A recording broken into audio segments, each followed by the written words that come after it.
Hello दोस्तों, हम लोग PYQ सीरीज़ कर रहे हैं।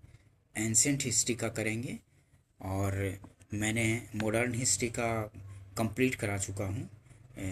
वो प्लेलिस्ट में अवेलेबल है। ठीक है, लगभग 33 वीडियो आ चुके हैं मॉडर्न हिस्ट्री के, और ज्योग्राफी का भी कराया हूँ, उसका भी लगभग 18-19 वीडियो आ चुका है। ठीक है, तो वो भी कर लीजिए। और ये विभिन्न पीसीएस एग्ज़ाम से एवं आईएएस में भी पूछे जा चुके हैं, और आगे आने वाले किसी भी पीसीएस एग्ज़ाम्स के लिए काफ़ी महत्वपूर्ण होंगे, और आईएएस के लिए भी महत्वपूर्ण होंगे, और जनरल कंपटीशन के लिए भी काफ़ी महत्वपूर्ण होंगे। ठीक है, जनरल में जैसे कि बिहार बीपीएससी के थ्रू जो शिक्षक का एग्ज़ाम होता है, उसमें BSSC inter level, BSSC graduate level, Bihar दरोगा एवं रेलवे, बैंकिंग, एसएससी, इन सब के लिए भी काफ़ी महत्वपूर्ण होंगे। ठीक है, तो एंसेंट हिस्ट्री का क्वेश्चन कर रहे हैं। ठीक है, चलिए करते हैं। निम्नलिखित में से किसको चालकोलिथिक युग भी कहा जाता है? तो चालकोलिथिक युग भी कहा जाता है किसको? तो ताम्रपाषाण युग को चालकोलिथिक युग कहा जाता है। सी आंसर होगा। ताम्रपाषाण युग को चालकोलिथिक युग भी कहा जाता है।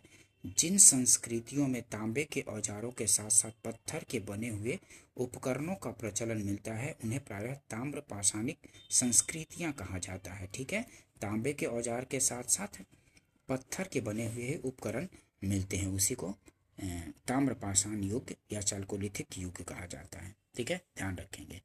निम्न में से किस एक पूरा स्थल से पाषाण संस्कृति से लेकर हड़प्पा सभ्यता तक के सांस्कृतिक अवशेष प्राप्त हुए हैं? तो मेहरगढ़ से प्राप्त हुए हैं।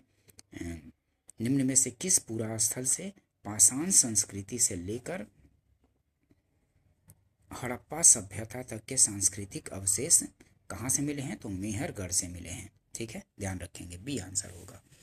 बलूचिस्तान पाकिस्तान में स्थित पूरा स्थल मेहरगढ़ से पाषाण संस्कृति से लेकर हड़प्पा सभ्यता तक के सांस्कृतिक अवशेष मिले हैं मेहरगढ़ से। ठीक है, पाषाण संस्कृति से लेकर हड़प्पा सभ्यता तक के सांस्कृतिक अवशेष अवशेष जो हैं मेहरगढ़ में मिले हैं। ठीक है, नवदा टोली का उत्खनन किसने किया था? तो नवदा टोली का उत्खनन जो है HD संकालिया ने किया था।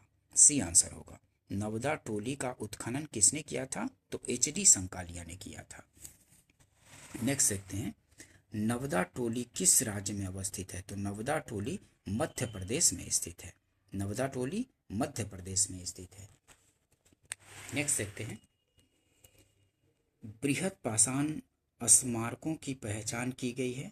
तो बृहद पाषाण स्मारकों की पहचान की गई है किस चीज़ से? तो मृतकों को दफनाने के स्थान के रूप में बृहद पाषाण स्मारकों की पहचान की गई है। मृतकों को दफनाने के स्थान के रूप में। ठीक है, ध्यान रखेंगे, काफ़ी इंपॉर्टेंट क्वेश्चन है, काफ़ी बार रिपीट होते रहते हैं। ठीक है, किसी भी जनरल या फिर पीसीएस में भी। बी आंसर होगा। ठीक है,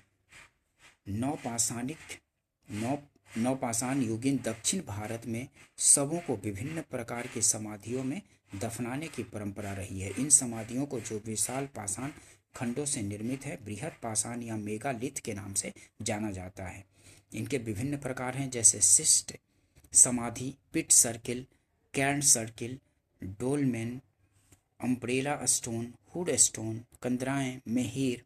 ये बृहद पाषाण स्मारक मृतकों की समाधियां थी। जो बृहद पाषाण स्मारक थी, मृतकों की समाधियां थी। ठीक है, ध्यान रखेंगे इस चीज को। राख का टीला निम्नलिखित किस नौपाषाणिक स्थल से प्राप्त हुआ है? तो राख का टीला जो है कहाँ से प्राप्त हुआ है? संगन कल्लू से प्राप्त हुआ है। संगन कल्लू से। राख का टीला निम्नलिखित में से किस नौपाषाणिक स्थल से प्राप्त हुआ है? तो संगन कल्लू से प्राप्त हुआ है। बी आंसर होगा। ठीक है, ध्यान रखेंगे। भीमबेटका किसके लिए प्रसिद्ध है? तो भीमबेटका जो है गुफाओं के शैल चित्र के लिए प्रसिद्ध है। ठीक है, ध्यान रखेंगे दोस्तों, गुफाओं के शैल चित्र के लिए भीमबेटका प्रसिद्ध है। ठीक है, भीमबेटका का चट्टानी शरण स्थल भोपाल से 45 किलोमीटर पश्चिम में स्थित है। यूनेस्को ने भीमबेटका शैल चित्रों को विश्व विरासत सूची में सम्मिलित किया है। इन गुफाओं में जीवन के विभिन्न रंगों को पेंटिंग के रूप में उकेरा गया, जिनमें हाथी, सांभर, हिरण आदि के चित्र हैं। अब लगभग 700 शरण स्थलियों की पहचान की जा चुकी है। इनमें 243 भीमबेटका समूह में तथा 178 लाखा जुआर समूह में स्थित है। ठीक है, ध्यान रखेंगे इस चीज को। डिटेल्स से भी कुछ क्वेश्चन पकड़ में आते हैं। नेक्स्ट देखते हैं, भारत में किस शिलाश्रय से सर्वाधिक चित्र प्राप्त हुए हैं? तो भीमबेटका शिलाश्रय से सर्वाधिक चित्र प्राप्त हुए हैं। भारत में किस शिलाश्रय से सर्वाधिक चित्र प्राप्त हुए हैं? तो भीमबेटका से प्राप्त हुए हैं। मध्य प्रदेश के पाषाणकालीन स्थल भीमबेटका से चित्रकारी से युक्त 500 शिलाश्रय प्राप्त हुए हैं। ठीक है, मध्य प्रदेश के पाषाणकालीन स्थल भीमबेटका से चित्रकारी से युक्त 500 शिलाश्रय प्राप्त हुए हैं। ध्यान रखेंगे इस चीज को। निम्न में से कौन सा स्थल प्रागैतिहासिक चित्रकला के लिए प्रसिद्ध है? तो प्रागैतिहासिक चित्रकला के लिए प्रसिद्ध है कौन सा? तो भीमबेटका है। ठीक है, निम्न में से कौन सा स्थल प्रागैतिहासिक चित्रकला के लिए प्रसिद्ध है? तो भीमबेटका है। ध्यान रखेंगे, बी आंसर होगा। प्रागैतिहासिक चित्रकला का श्रेष्ठ उदाहरण मध्य प्रदेश के रायसेन जिला स्थित भीमबेटका के शैलाश्रय तथा गुफाएं हैं। भीमबेटका की प्रागैतिहासिक चित्रकला को मध्य पाषाण काल से संबंधित किया जाता है, जबकि अजंता तथा बाघ की शैलकृत गुफा चित्रकला बाघ की शैलकृत गुफा चित्रकला ऐतिहासिक कालीन मौर्य काल के बाद की है तथा अमरावती अपने स्तूप स्थापत्य के लिए प्रसिद्ध है, जिसे शुंग कालीन या सातवाहन कालीन माना जाता है। ठीक है, नेक्स्ट देखते हैं, भीमबेटका की गुफाएं कहाँ स्थित हैं? तो भीमबेटका की गुफाएं जो है अब्दुल्लागंज रायसेन में है। ठीक है, भीमबेटका की गुफाएं अब्दुल्लागंज रायसेन में स्थित है। टी आंसर होगा। गैरिक मृदभांड पात्र ओसीपी का नामकरण हुआ था? तो हस्तिनापुर में। गैरिक मृदभांड पात्र का नामकरण हुआ था कहाँ? तो हस्तिनापुर में हुआ था। ए आंसर होगा। ठीक है, गंगा यमुना द्वीप की सांस्कृतिक परंपरा संभवतः उस संस्कृति के साथ शुरू हुई है जिसे अपने अत्यंत विशिष्ट मृदभांड के नमूने के कारण गेरुवर्णी गैरिक मृदभांड संस्कृति कहा गया है। ओसीपी कहा गया है गैरिक मृदभांड संस्कृति। इसके साक्ष्य विशेषतः हस्तिनापुर एवं अंतरंजी खेरा से प्राप्त होते हैं। ठीक है, ध्यान रखेंगे इस चीज को। ताम्राश्म काल में महाराष्ट्र के लोग मृतकों को घर के फर्श के नीचे किस तरह रखकर दफनाते थे? तो किस तरह रखकर दफनाते थे महाराष्ट्र के लोग? ताम्राश्म काल में महाराष्ट्र के लोग मृतकों को घर के फर्श के नीचे किस तरह रखकर दफनाते थे? तो उत्तर से दक्षिण की ओर, ऐसे उत्तर से दक्षिण की ओर दफनाते थे। ये आंसर होगा। ठीक है, उत्तर से दक्षिण की ओर, ये आंसर होगा। नेक्स्ट देखते हैं, निम्नलिखित में से किस स्थल से मानव कंकाल के साथ कुत्ते का कंकाल भी सावधान से प्राप्त हुआ है? तो बुर्जहोम से प्राप्त हुआ है। निम्नलिखित में से किस स्थल से मानव कंकाल के साथ कुत्ते का कंकाल भी सावधान से प्राप्त हुआ है? तो बुर्जहोम से प्राप्त हुआ है। ध्यान रखेंगे इस चीज को। ठीक है, जम्मू कश्मीर में श्रीनगर के निकट उत्तर पश्चिम में स्थित बुर्जहोम से नौपाषाणिक अवस्था में मानव कंकाल के साथ कुत्ते का कंकाल भी सावधान से प्राप्त हुआ है। गर्तावास गड्ढा वाले घर भी यहाँ की प्रमुख विशेषताएं हैं। इस पुरास्थल की खोज 1935 ईस्वी में डी टेरा एवं पीटरसन ने की थी। नेक्स्ट देखते हैं, निम्नलिखित में से किस स्थान पर मानव के साथ कुत्ते को दफनाए जाने का साक्ष्य मिला है? तो कहाँ से मिला है? बुर्जहोम से मिला है। ठीक है, निम्नलिखित में से किस स्थान पर मानव के साथ कुत्ते को दफनाए जाने का साक्ष्य मिला है? तो बुर्जहोम से मिला है। ठीक है, बुर्जहोम कहाँ स्थित है? जम्मू कश्मीर में श्रीनगर के निकट उत्तर पश्चिम में स्थित बुर्जहोम है। ठीक है, नौपाषाणिक स्थल है। गर्त आवास के साक्ष्य प्राप्त हुए हैं? तो बुर्जहोम से प्राप्त हुए हैं गर्त आवास के साक्ष्य। ए आंसर होगा। ठीक है, ए आंसर होगा। गर्त आवास के साक्ष्य मिले हैं बुर्जहोम से। नौपाषाणिक स्थल है बुर्जहोम, ठीक है, जम्मू कश्मीर के श्रीनगर में स्थित है। भारतीय पुरातत्व सर्वेक्षण निम्नलिखित विभागों मंत्रालयों से किसका संलग्न कार्यालय है? तो संस्कृति मंत्रालय। भारतीय पुरातत्व सर्वेक्षण निम्नलिखित विभागों मंत्रालयों में से किसका संलग्न कार्यालय है? तो संस्कृति मंत्रालय का, ठीक है। भारतीय पुरातत्व सर्वेक्षण आर्कियोलॉजिकल सर्वे ऑफ इंडिया संस्कृति मंत्रालय के अधीन एक विभाग है, ठीक है। भारतीय पुरातत्व सर्वेक्षण संस्कृति मंत्रालय के अधीन एक विभाग है, ठीक है, ध्यान रखेंगे। राष्ट्रीय मानव संग्रहालय कहाँ पर है? तो राष्ट्रीय मानव संग्रहालय भोपाल में स्थित है। राष्ट्रीय मानव संग्रहालय कहाँ है? तो भोपाल में है, ध्यान रखेंगे। राष्ट्रीय मानव संग्रहालय जिसका नाम बदलकर इंदिरा गांधी राष्ट्रीय मानव संग्रहालय कर दिया गया है, भोपाल मध्य प्रदेश में स्थित है। यह भारत सरकार के संस्कृति विभाग के अंतर्गत स्वायत्त शासी संगठन है, ठीक है। सैंधव सभ्यता एवं संस्कृति से संबंधित क्वेश्चन देखते हैं दोस्तों। इससे भी काफ़ी क्वेश्चन सैंधव सभ्यता से पूछे जाते रहते हैं हर एग्जाम्स में, या तो वो जनरल हो, पीसीएस हो, आईएएस हो, ठीक है, बिहार दरोगा हो, टीचर्स हो, सभी में पूछे जाते हैं। देखते हैं।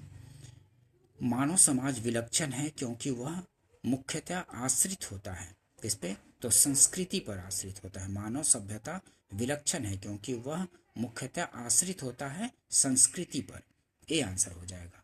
मानव समाज अपनी विशिष्ट सांस्कृतिक स्थिति के कारण विलक्षण होता है। संस्कृति ही मानव की धारणाओं एवं रहन सहन का निर्धारण करती है और उसे प्राणी जगत में विशिष्ट बनाती है, ठीक है, ध्यान रखेंगे। हड़प्पा निम्नलिखित में से किस सभ्यता से संबद्ध है? तो हड़प्पा जो है सिंधु घाटी सभ्यता से संबद्ध है, ठीक है, बी आंसर होगा। हड़प्पा निम्नलिखित में से किस सभ्यता से संबद्ध है? तो सिंधु घाटी सभ्यता से संबद्ध है, बी आंसर होगा। हड़प्पा नामक पूरा स्थल सिंधु घाटी सभ्यता से संबंधित है। इस सभ्यता का प्रथम पुरातात्विक प्रमाण हड़प्पा से प्राप्त होने के कारण सैंधव सभ्यता को हड़प्पा सभ्यता के नाम से भी जाना जाता है, ठीक है। काला अनुक्रम की दृष्टि से यह सभ्यता मिस्र एवं मेसोपोटामिया की प्राचीन सभ्यता के समकालीन थी, ठीक है। हड़प्पा सभ्यता जो थी मिस्र और मेसोपोटामिया की सभ्यता के समकालीन थी, मतलब उसी समय की थी, ठीक है। सिंधु सभ्यता संबंधित है किससे? तो आद्य ऐतिहासिक युग से संबंधित है, ठीक है। सिंधु सभ्यता संबंधित है किससे? तो आद्य ऐतिहासिक युग से संबंधित है, ठीक है,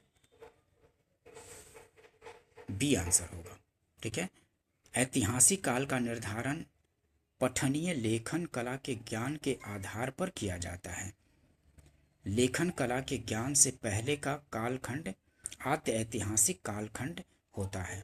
भारतीय इतिहास में 2500 ईस्वी पूर्व से 600 ईस्वी पूर्व का कालखंड आद्य ऐतिहासिक काल माना गया है। सैंधव सभ्यता आद्य ऐतिहासिक काल की सभ्यता है क्योंकि यहाँ पर लेखन कला का ज्ञान तो है किंतु इतिहास निर्माण में इसका प्रयोग नहीं किया जा सका है, ठीक है। आद्य ऐतिहासिक काल इसको सिंधु सभ्यता को इसलिए कहा गया क्योंकि यहाँ लेखन तो मौजूद था लेकिन उसको अभी तक पढ़ा नहीं जा सका है, ठीक है, इसलिए इसको आद्य ऐतिहासिक युग कहा जाता है, ठीक है।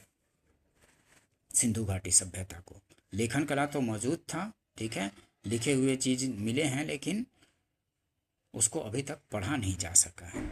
सिंधु घाटी की सभ्यता गैर आर्य थी क्योंकि वह नगरीय सभ्यता थी, ठीक है। सिंधु घाटी सभ्यता गैर आर्य थी क्योंकि वह नगरीय सभ्यता थी। सिंधु घाटी सभ्यता कैसी थी? नगरीय सभ्यता थी, लेकिन जो वैदिक आर्य वाले जो सभ्यता थी वो ग्रामीण सभ्यता थी, ठीक है, इसलिए ये उससे भिन्न थी।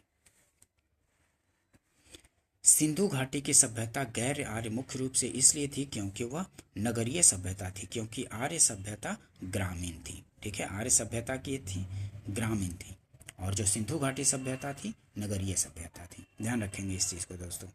क्वेश्चन पूछे जाते रहते हैं। सिंधु घाटी सभ्यता को आर्यों से पूर्व की रखे जाने का महत्वपूर्ण कारक क्या है? तो मृदभांड है। ठीक है, सिंधु घाटी सभ्यता को आर्यों से पूर्व रखे जाने का महत्वपूर्ण कारण क्या है? तो मृदभांड है। जो मृदभांड मिले हैं तो उसका जो कालक्रम निर्धारण हुआ है तो उसका मृदभांड सिंधु घाटी सभ्यता का आर्यों से पूर्व का है। ठीक है, यही मतलब है इसका। सिंधु घाटी सभ्यता लिपि ज्ञान और नगर नियोजन आदि के संदर्भ में प्रारंभिक आर्यों से अधिक विकसित थी। पुरातात्विक साक्ष्यों में अलग अलग कालों के पाए गए मृदभांड ही सिंधु सभ्यता को आर्यों से पूर्व का सिद्ध करते हैं। काले रंग की आकृतियों से चित्रित लाल मृदभांड जहां हड़प्पा सभ्यता की विशेषता है, वहीं धूसर एवं चित्रित धूसर मृदभांड जो पात के हैं आर्यों से संबंधित माने गए हैं। ठीक है, नेक्स्ट देखते हैं। मृदभांड के आधार पर ही काल निर्धारण में ये रखा गया है सिंधु सभ्यता को आर्यों से पूर्व का। ठीक है, इस चीज को ध्यान रखेंगे। नेक्स्ट देखते हैं। सिंधु घाटी संस्कृति वैदिक सभ्यता से भिन्न थी, क्योंकि सिंधु घाटी सभ्यता जो थी वैदिक सभ्यता से भिन्न थी क्योंकि इसके पास विकसित शहरी जीवन की सुविधाएं थी। सिंधु घाटी सभ्यता के पास क्या थी? तो विकसित शहरी जीवन की सुविधाएं थी। इसके पास चित्रलेखीय लिपि थी, चित्रित लिपि भी थी। ठीक है, चित्राकार लिपि। इसके पास लोहे और रक्षा शास्त्रों के ज्ञान का अभाव था। ठीक है, ये लोहे से परिचित नहीं थे और रक्षा शास्त्रों लोहे और रक्षा शास्त्रों के ज्ञान का अभाव था सिंधु घाटी सभ्यता में। तो ये सभी थी सिंधु घाटी की विशेषताएं। ठीक है, तो डी आंसर हो जाएगा, ध्यान रखेंगे इस चीज को। सिंधु घाटी संस्कृति वैदिक सभ्यता से अनेक बातों में भिन्न थी। सिंधु घाटी सभ्यता नगरीय थी जबकि वैदिक सभ्यता ग्रामीण थी। सिंधु सभ्यता की लिपि भाव चित्रात्मक थी, यहाँ की जो लिपि थी भाव चित्रात्मक थी। वैदिक सभ्यता के लोग लोहे तथा रक्षा शास्त्री के ज्ञान से युक्त थे। जो वैदिक लोग थे उनको लोहे और रक्षा शास्त्रों का ज्ञान था, जबकि सिंधु घाटी सभ्यता में लोहे का ज्ञान का अभाव था। ठीक है, ये लोहे से परिचित नहीं थे सिंधु सभ्यता के लोग। इस चीज को ध्यान रखेंगे, बार बार पूछे जाते हैं। तो सिंधु सभ्यता के लोग लोहे से परिचित नहीं थे। ठीक है, वहां पे अभाव था लोहे का। हड़प्पा संस्कृति की जानकारी का प्रमुख स्रोत क्या है? हड़प्पा संस्कृति की जानकारी का प्रमुख स्रोत है पुरातात्विक खुदाई। ठीक है, पुरातात्विक खुदाई जो है हड़प्पा संस्कृति की जानकारी का प्रमुख स्रोत है। सी आंसर होगा। डिटेल्स देखते हैं। हड़प्पा सभ्यता की तिथि का वाचन अभी नहीं हो सका है, अतः सभ्यता से संबद्ध अनेकों पूरा स्थलों से प्राप्त पूरा अवशेष ही हड़प्पा संस्कृति के विशिष्ट तत्वों पर प्रकाश डालते हैं। ठीक है, जो पुरातत्व स्थलों की जो खुदाई हुई है उससे जो अवशेष मिले हैं उसी से ही उसका पता चलता है हड़प्पा सभ्यता के बारे में। निम्नलिखित में से कौन सा सिंधु घाटी की सभ्यता पर प्रकाश डालता है? तो सिंधु घाटी की सभ्यता पर प्रकाश डालता है पुरातत्व संबंधी खुदाई। ठीक है, जो खुदाई से जो सिंधु घाटी की सभ्यता मिली है तो वही प्रकाश डालता है सिंधु घाटी सभ्यता पर, पुरातत्व संबंधी खुदाई। नेक्स्ट देखते हैं। सिंधु घाटी के निवासियों की सभ्यता को जानने का मूल स्रोत वहां पाई गई क्या है? तो वहां पाई गई बर्तन, जेवर, हथियार तथा औजार। उसी से सिंधु घाटी सभ्यता के बारे में पता चलता है। ठीक है, खुदाई से जो प्राप्त हुआ है। सिंधु घाटी के निवासियों की सभ्यता को जानने का मूल स्रोत है वहां पाई गई क्या? बर्तन, जेवर, हथियार तथा औजार जो उनके द्वारा जो प्रयोग किए गए थे उन्हीं चीजों से खुदाई में जो प्राप्त हुआ है उससे उनकी सभ्यता के बारे में, क्योंकि लिपि तो प्राप्त हुई है, चित्राक्षर लिपि, लेकिन उसको पढ़ा नहीं जा सका है। तो इस वजह से अगर पढ़ा जाता तो उनके बारे में अच्छे से पता चल जाता कि क्या कैसे क्या यूज करते थे, क्या किस तरह से रहते थे। ठीक है, लेकिन उनके द्वारा जो वस्तुओं का उपयोग किया गया था तो उन्हीं के द्वारा उनके बारे में, उनकी सभ्यता के बारे में जाना जाता है। ठीक है, सैंधव सभ्यता से संबद्ध विभिन्न पुरास्थलों की खुदाई के फलस्वरूप वहां से प्राप्त पुरावशेषों यथा बर्तन, जेवर, हथियार तथा औजार आदि सैंधव घाटी के निवासियों की सभ्यता को जानने का मूल स्रोत है। क्योंकि सैंधव लिपि का अभी तक वाचन नहीं हो सका है, मतलब उसको नहीं पढ़ा जा सका है सिंधु घाटी सभ्यता की लिपि को। इस वजह से उनके द्वारा जो उपयोग की योग्य वस्तुएं हैं उन्हीं से उनके बारे में पता चलता है, पुरातात्विक अवशेषों से। ठीक है, देखते हैं नेक्स्ट क्वेश्चन। हड़प्पा सभ्यता की उत्पत्ति के संदर्भ में निम्नलिखित में से कौन सा जोड़ा सही नहीं है? तो इनमें से कौन सा जोड़ा सही नहीं है सिंधु घाटी सभ्यता के बारे में? तो एम रफीक मुगल हड़प्पा सभ्यता ने मेसोपोटामिया सभ्यता से प्रेरणा ली, ये सही नहीं है। ठीक है, बाकी 3 सही है। ईजे एम मैके सुमेर से लोगों का पलायन। मार्टिमर व्हीलर ने क्या कहा? पश्चिमी एशिया से सभ्यता के विचार का प्रवसन। अमलनंदा घोष, इसने क्या कहा? तो हड़प्पा सभ्यता का उद्भव पूर्व हड़प्पा सभ्यता की परिपक्वता के परिणाम स्वरूप हुआ। ठीक है, हड़प्पा सभ्यता का उद्भव पूर्व हड़प्पा सभ्यता की परिपक्वता से परिणाम स्वरूप हुआ था। ये सब इन लोगों ने बोला। देखते हैं डिटेल्स, इससे और अच्छे से समझ में आएगा। हड़प्पा सभ्यता की उत्पत्ति के संदर्भ में अनेकों विद्वानों ने अलग अलग मत प्रस्तुत किए हैं। EJ मैके का मानना है कि हड़प्पा सभ्यता की उत्पत्ति सुमेर, दक्षिणी मेसोपोटामिया के से लोगों के प्रवसन के कारण हुआ। इन्हीं के समरूप प्रवसन के सिद्धांत के इतिहासविद DH गार्डेन मार्टिमर व्हीलर का मानना है कि हड़प्पा सभ्यता की उत्पत्ति पश्चिमी एशिया से सभ्यता के विचार के प्रवसन के कारण हुआ। इस संदर्भ में अलग अमलनंदा घोष का विचार कि हड़प्पा सभ्यता का उद्भव पूर्व हड़प्पा सभ्यता की परिपक्वता के परिणाम स्वरूप हुआ, जबकि एम रफीक मुगल का मानना है कि हड़प्पा सभ्यता का विकास रावी नदी क्षेत्र में हड़प्पा में हुआ।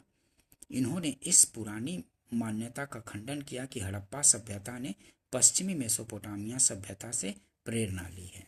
ठीक है, नेक्स्ट देखते हैं। भारत में चांदी की उपलब्धता के प्राचीनतम साक्ष्य मिलते हैं कहाँ से? तो हड़प्पा संस्कृति में मिलते हैं। भारत में चांदी की उपलब्धता के प्राचीनतम साक्ष्य हड़प्पा संस्कृति में मिलते हैं, ये आंसर होगा।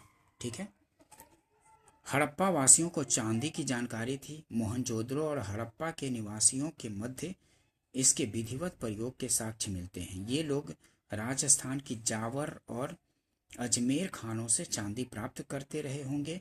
चांदी के लिए अन्य मुख्य स्रोत मुख्यतः हड़प्पा और मोहनजोदड़ो के लिए अफगानिस्तान और ईरान थे। ठीक है, चांदी के लिए अन्य मुख्य स्रोत मुख्यतः हड़प्पा और मोहनजोदड़ो के लिए अफगानिस्तान और ईरान थे। ठीक है, यहाँ से चांदी प्राप्त किए जाते थे हड़प्पा सभ्यता में। नेक्स्ट देखते हैं, हड़प्पा में मिट्टी के बर्तनों पर सामान्यतः किस रंग का उपयोग हुआ है? तो लाल रंग का उपयोग हुआ है। हड़प्पा में मिट्टी के बर्तनों पर सामान्यतः किस रंग का उपयोग हुआ है? तो मिट्टी के बर्तनों पर सामान्यतः लाल रंग का उपयोग हुआ है। ठीक है, हड़प्पा निवासी मिट्टी के बर्तनों का व्यापक पैमाने पर निर्माण करते थे। प्रारंभिक हड़प्पा सभ्यता में पैर से चालित चाक का प्रयोग किया जाता था। परिपक्व हड़प्पा के दौर में हाथ से चालित चाकों का प्रयोग किया जाने लगा था। डिजाइन के आधार पर इन बर्तनों की 2 श्रेणियां थी, एक तो बिना डिजाइन वाले बर्तन तथा दूसरे चित्रित मृदभांड। मृदभांडों को बनाने वाली मिट्टी में रेत का मिश्रण किया जाता था। इनको पकाने पर यह हल्के भूरे लाल रंग का रूप ग्रहण कर लेते थे। इन मृदभांडों के ऊपरी हिस्सों में लाल रंग की पुताई कर दी जाती थी तथा निचले हिस्से में काले रंग से विभिन्न प्रकार की चित्रकारी की जाती थी। ठीक है, ऊपर में लाल और नीचे में काले रंग की विभिन्न प्रकार की चित्रकारी की जाती थी। ठीक है, तो हड़प्पा में मिट्टी के बर्तनों का सामान्यतः किस रंग का उपयोग होता था? तो लाल रंग का उपयोग होता था ऊपर में। ठीक है, नेक्स्ट देखते हैं, मूर्ति पूजा का आरंभ कब से माना जाता है? तो मूर्ति पूजा का आरंभ पूर्व आर्य से माना जाता है। मूर्ति पूजा का आरंभ कब से माना जाता है? तो पूर्व आर्य से माना जाता है। ध्यान रखेंगे, मूर्ति पूजा का आरंभ पूर्व आर्य काल से माना जाता है। सिंधु सभ्यता में मूर्ति पूजा प्रचलित थी। सिंधु सभ्यता में मूर्ति पूजा प्रचलित थी। इसके उदाहरण मोहनजोदड़ो से प्राप्त एक मुहर पर अंकित देवता की आकृति एवं देव प्रतिमाओं के साथ ही साथ अनेक सिंधुपुरा स्थलों से प्राप्त मातृ देवी की मृण मूर्तियां हैं। ठीक है, ध्यान रखेंगे। नेक्स्ट देखते हैं, निम्नलिखित पशुओं में से किस एक का हड़प्पा संस्कृति में पाई मुहरों और टेराकोटा कलाकृतियों में निरूपण नहीं हुआ है? तो गाय का निरूपण नहीं हुआ है टेराकोटा में। निम्नलिखित पशुओं में से किस एक का हड़प्पा संस्कृति में पाई गई मुहरों और टेराकोटा कलाकृतियों में निरूपण नहीं हुआ है? तो गाय का जो है मुहरों और टेराकोटा पर निरूपण नहीं हुआ है। हाथी का हुआ है, गेंडा का हुआ है, बाघ का हुआ है, लेकिन गाय का नहीं हुआ है हड़प्पा संस्कृति में। हड़प्पा संस्कृति की मुहरों एवं टेराकोटा कलाकृतियों में गाय का चित्रण नहीं मिलता है, जबकि हाथी, गेंडा, बाघ, हिरन, भेड़ आदि का अंकन मिलता है। गाय को महत्व वैदिक काल में प्राप्त हुआ। ठीक है, वैदिक काल में गाय को महत्व प्राप्त था, लेकिन सिंधु सभ्यता के मुहरों पर गाय का चित्रण नहीं मिलता है। सूची 1 को सूची 2 से मिलाना है। ठीक है, प्राचीन स्थल और पुरातात्विक खोज है, उससे संबंधित सूची और 1 और सूची 2 प्राचीन स्थल और पुरातत्वीय खोज से संबंधित है। तो लोथल में क्या मिला है? कालीबंगा में जूते हुए खेत मिले हैं ना। कालीबंगा जो राजस्थान का क्षेत्र है, उसमें जूते हुए खेत के साक्ष्य मिले हैं। तो बी का पहला, ठीक है, यहाँ से मिला है। तो बी का पहला किसमें है? बी का पहला। और धौलावीरा का बनावली लोथल से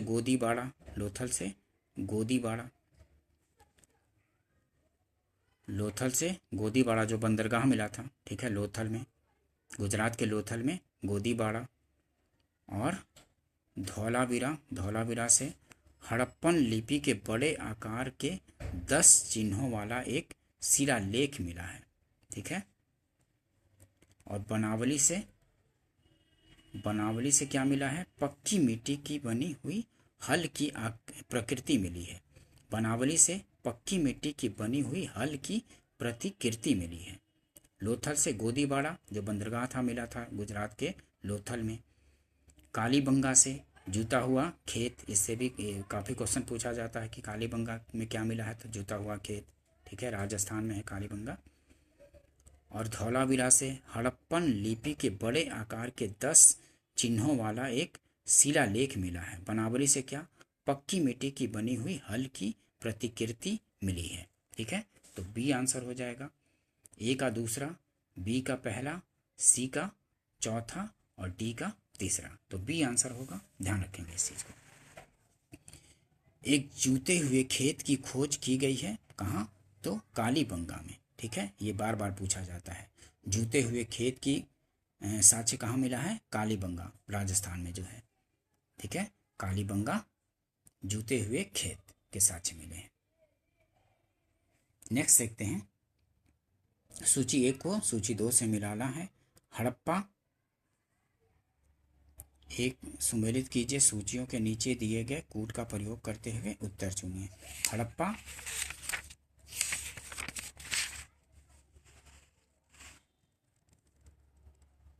ये मिलाना है किस नदी पे है? ठीक है, तो हड़प्पा रावी नदी पे है। यहाँ से देख लेते हैं। हड़प्पा रावी नदी पे है। हस्तिनापुर कहाँ? गंगा नदी पे है। ठीक है, हड़प्पा रावी नदी पे, हस्तिनापुर गंगा नदी पे, नागार्जुन कोंडा कृष्णा नदी पे है। ठीक है, नागार्जुन कोंडा कृष्णा नदी पे। पैठन, पैठन कहाँ? तो गोदावरी नदी से संबंधित स्थल है। ठीक है, पैठन गोदावरी नदी से संबंधित स्थल है। हड़प्पा रावी नदी से, हस्तिनापुर गंगा नदी से, और नागार्जुन कोंडा कृष्णा नदी से संबंधित है, और पैठन जो है गोदावरी नदी से संबंधित स्थल है। फिर देखते हैं सूची 1 को सूची 2 से मिलाना है। हड़प्पा संस्कृति की बस्ती और नदी जिस पर अवस्थित है। ठीक है, तो हड़प्पा किस नदी पर अवस्थित था? तो हड़प्पा जो था रावी नदी पर अवस्थित था। ठीक है, हड़प्पा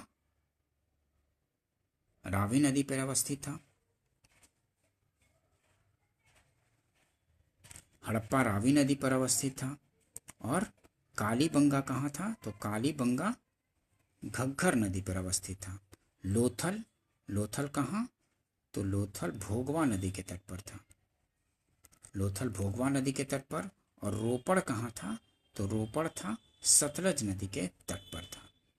तो ए का तीसरा, बी का दूसरा, सी का पहला और डी का चौथा, डी का चौथा। तो ए आंसर हो जाएगा 3 2 1, 3 2 1 4। तो ए आंसर हो जाएगा। ठीक है, एक बार फिर से देख लीजिए, ये काफ़ी बार पूछे जाते हैं कि कौन सा स्थल किस नदी के किनारे मैच करने के लिए पूछे जाते हैं। हड़प्पा जो था रावी नदी के तट पर था। कालीबंगा घग्गर नदी के तट पर। लोथल भोगवा नदी के तट पर। रोपड़ सतलज नदी के तट पर था। ध्यान रखेंगे इस चीज़ को। सैंधव सभ्यता का महान स्नानागार कहाँ से प्राप्त हुआ है? तो मोहनजोदड़ो से प्राप्त हुआ है। सैंधव सभ्यता का महान स्नानागार जो था कहाँ से प्राप्त हुआ है? तो मोहनजोदड़ो से प्राप्त हुआ है। इस चीज़ को ध्यान रखेंगे, महान स्नानागार के बारे में बार बार क्वेश्चन रिपीट होते हैं। तो ये कहाँ से प्राप्त हुए हैं?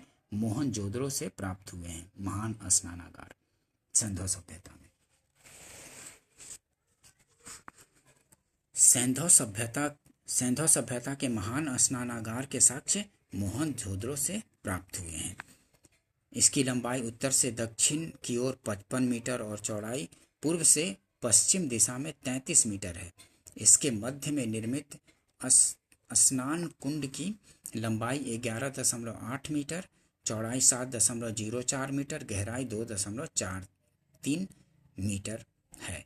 ठीक है, विशाल स्नानागार किस पुरातत्व स्थल से प्राप्त पाया गया है? ठीक है, विशाल स्नानागार किस पुरातत्व स्थल से पाया गया है? तो कहाँ से?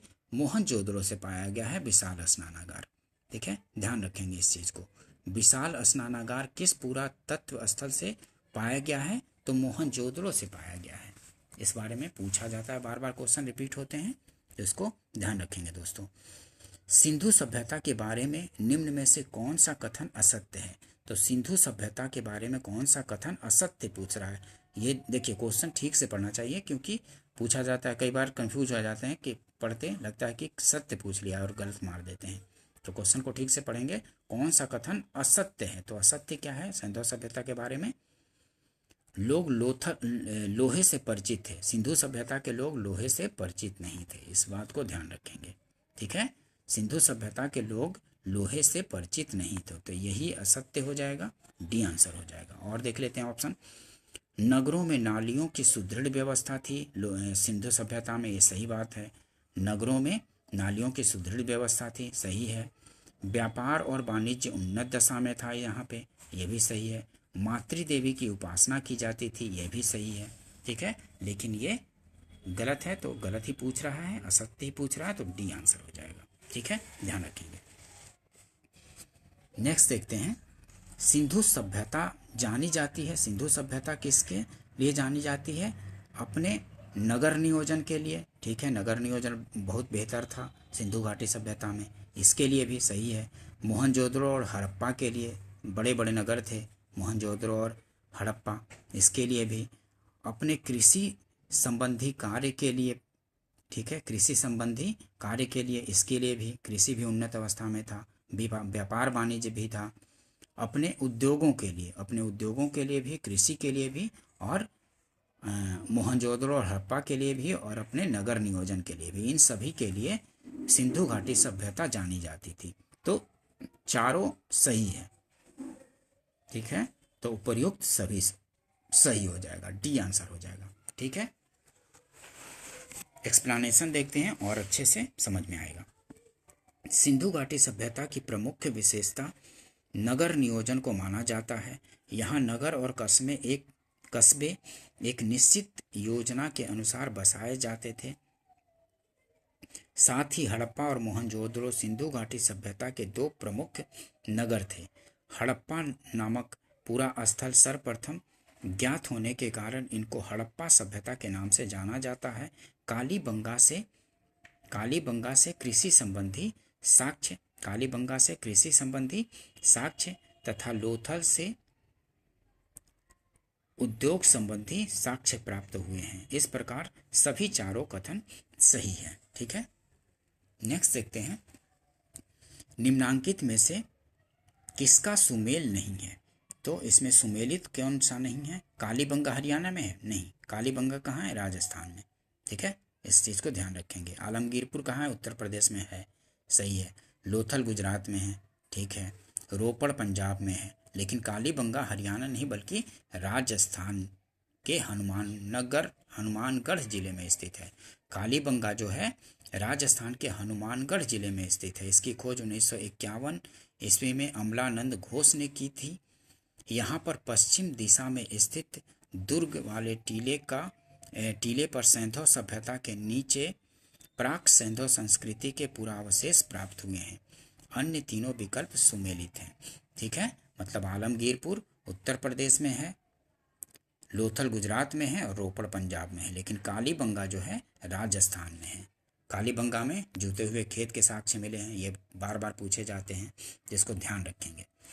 हड़प्पा संस्कृति के स्थल एवं उनकी स्थिति संबंधी निम्नलिखित युगों में से कौन एक सही सुमेलित है? तो इसमें सही सुमेलित है, ये सही सुमेलित नहीं है, ध्यान से पढ़ेंगे, ठीक है। कौन एक सही सुमेलित नहीं है? तो राखीगढ़ी राजस्थान में नहीं है, ठीक है।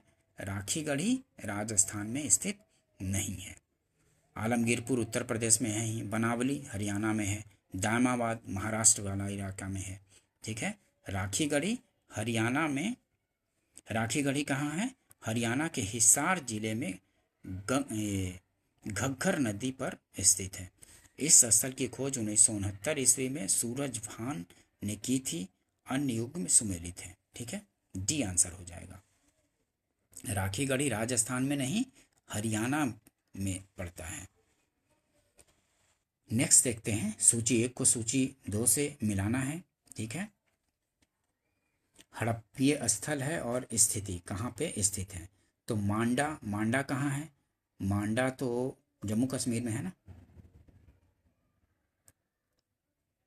मांडा जम्मू कश्मीर में है, मांडा जम्मू कश्मीर में है। दायमाबाद कहाँ है? दायमाबाद महाराष्ट्र में है, दायमाबाद महाराष्ट्र में है। कालीबंगा कहाँ है? तो कालीबंगा आपको पता है राजस्थान, जहाँ से जुते हुए खेत के साक्ष्य मिले थे। राखीगढ़ी कहाँ है? राखीगढ़ आपको पता है, राखीगढ़ी हरियाणा में स्थित है, ठीक है। राखीगढ़ी हरियाणा में, ठीक है। तो मिला लीजिए, ए का 3, बी का 4 और सी का 1, तो 3 4 1 2, 3 4 1 2, तो सी आंसर हो जाएगा, ठीक है। ध्यान रखेंगे, मैच कर लीजिए ठीक से। एक बार देख लीजिए फिर से, मांडा कहाँ है? तो जम्मू कश्मीर में, दायमाबाद महाराष्ट्र में, कालीबंगा राजस्थान में, राखीगढ़ी हरियाणा, ये दोनों तो आपको पता ही है। कालीबंगा राजस्थान में याद ही होगा, जहाँ से जुते हुए खेत के साक्ष्य। राखीगढ़ी हरियाणा ध्यान ही होगा। मांडा जम्मू कश्मीर में ध्यान ही होगा, ये याद कर लीजिए। दायमाबाद कहाँ? तो महाराष्ट्र में, ठीक है, ध्यान हो जाएगा। नेक्स्ट देखते हैं, हड़प्पा संस्कृति के निम्नलिखित स्थलों में कौन सिंध में अवस्थित है? तो सिंध में कौन सा अवस्थित है? सिंध में मोहनजोदड़ो और चनहुदड़ो स्थित है। ठीक है। हड़प्पा संस्कृति के निम्नलिखित स्थलों में से कौन सिंध में अवस्थित है?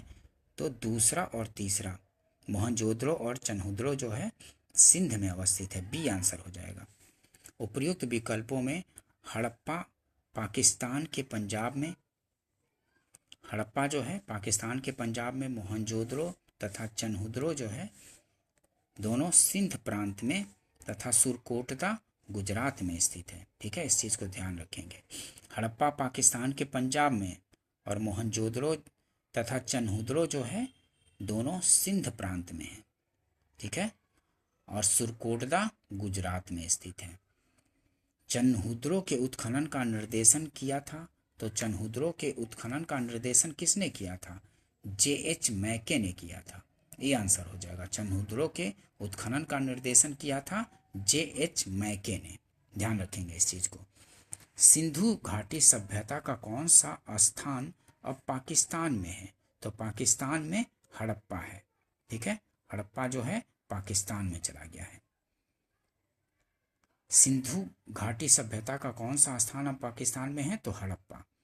कालीबंगा राजस्थान में, लोथल गुजरात में, आलमगीरपुर उत्तर प्रदेश में। ठीक है, हड़प्पा लेकिन पाकिस्तान में।